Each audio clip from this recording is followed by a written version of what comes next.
Friends of the missing Lancashire woman Nicola Bulley are marking 2 weeks since her disappearance, with fresh attempts to find out more information about what happened to her. What could be the fate of a human left with polar bears?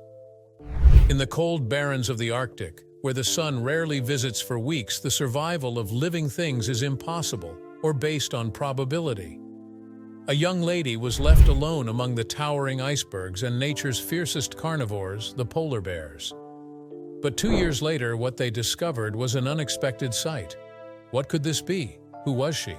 And why was she left to survive in such freezing weather? I am sure you want to find answers, so stay tuned. Let me tell you all you need to know about this. Birth and early life.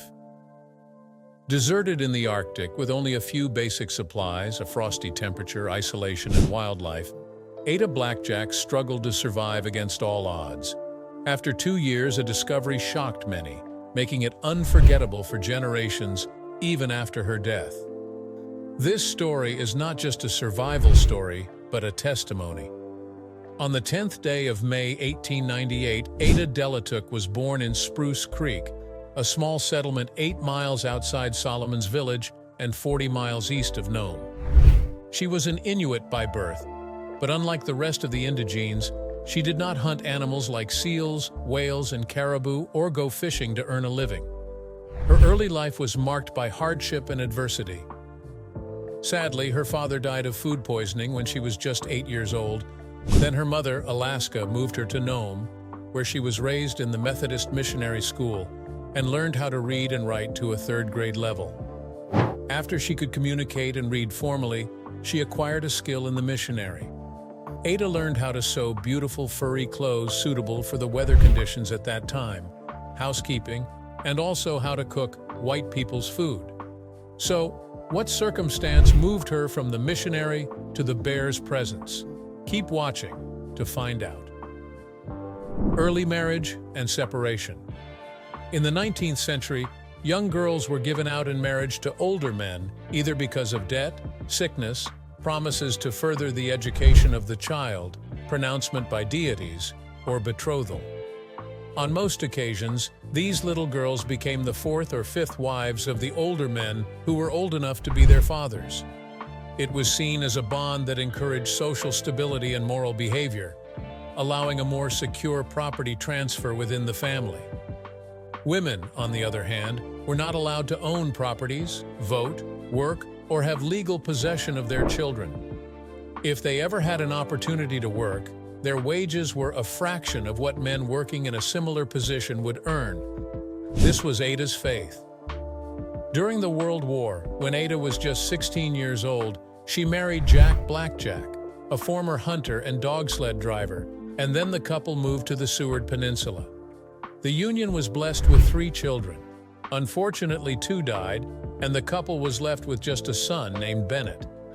However, her union with Jack cannot be termed rosy because of Ada's difficulties. Her husband, Jack, was abusive, but she silently endured severe hardship and neglect, despite her efforts to build a strong and loving family. From her issue with Jack to Bennett's health condition, Ada tried her best to shoulder the responsibility of providing for and protecting the family against all odds. Her son Bennett was suffering from a chronic tuberculosis disease whose cure was not yet discovered at that time. Her husband Jack left, never to return after an unforgettable experience when the family went to explore the Seward Peninsula in 1921. What really happened? Jack, Ada, Bennett, and the dogs took a family tour to Seward in the snow. While the family was enjoying the view of nature, Jack slowly stood up, took his dogs, and ran far away, abandoning his wife and son, devastated in one of the world's most inhospitable places. Ada, in confusion, had no choice but to walk back home with her sick 5-year-old son. On their journey, when her son was tired, Ada had to carry him, trekking 40 miles before arriving home. After this experience, Blackjack was turned into a single mother and could not gather enough resources to take care of her sick son. The poor woman could not sit idle and watch her little son die, so she made a painful decision to place him in an orphanage where she was sure that he would be taken care of medically and physically. At a very young age, Ada was separated from her mother, husband, and her only surviving son.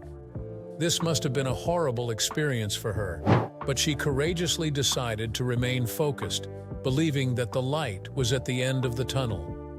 And did this happen? Keep watching to find out. Hope the young lady was left alone and started struggling to put food on her table. Then she heard a word about Vilhjalmur Stefansson's Wrangel Island expedition, which was looking for an English-speaking Alaskan seamstress. Ada developed an interest in the job and applied for it. After being interrogated by the 4 men recruited by Stefansson, she got the 1-year contract sewing survival gear. Although she was worried about her feeding and shelter, the men assured her she would be well cared for in the camp. Notably, she was not the only seamstress who applied for the job. When they were told of the carnivorous polar bear that lived in the Arctic, the majority of the ladies, for fear of losing their lives, opted out, leaving only Ada, who was determined to make it. Subsequently, Stefansson, the head of the expedition, did not intend to join the group because of his lucrative lecture in the United States. However, he had already spent years touring the Arctic, so I think it is safer to say that he did not send them on an impossible mission because he did personal research and became familiar with the environment.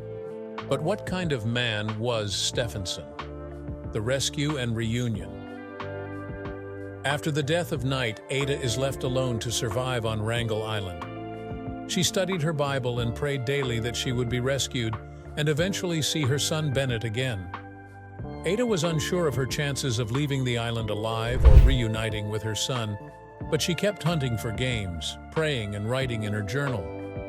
She even fought with a polar bear who came to attack her in her tent. She used her weapon to aim well, and the animal became her dinner that night. On the evening of August 19, 1923, while Ada sat alone, dressed in a heavy reindeer jacket near the fire, she heard a distinct noise that sounded like that of a little girl but dismissed it. The following day, she heard the sound again and realized it was a ship's whistle. She was sure that she had heard a whistle but was unsure if the crew had come to rescue her, so she grabbed her weapon and ran out, only to be welcomed by a beautiful sight that gave her hope. It was the rescue team. Ada, filled with excitement, jumped, laughed, screamed, and danced. It was indeed a joyous moment for her. The report says that Ada Blackjack spent 703 days on the island, 53 of them alone. She was finally taken back home, and her people praised her for her courage and bravery. She became the cynosure of all eyes. Everyone wanted to touch, see, and interrogate her about her 2 years on Wrangel Island. After a few days, she went to the orphanage to see her son. The duo were delighted to reunite after so many years of separation. Ada was also happy to realize that her son had been healed of his disease and thanked the orphanage attendants immensely for taking good care of her son. Summarily, Ada Blackjack passed away in the year 1983 and was buried in the Anchorage Memorial Park Cemetery, where her headstone was boldly inscribed, "Heroine." Even after her death, her legacy lived on, and it is also believed that her secret survival weapon was her sick son. Do you think Ada's story is true? Let us know your thoughts about this in the comment section. Thanks for watching. Please like, share, and subscribe to our YouTube channel. Before you go, click on the video displayed on your screen.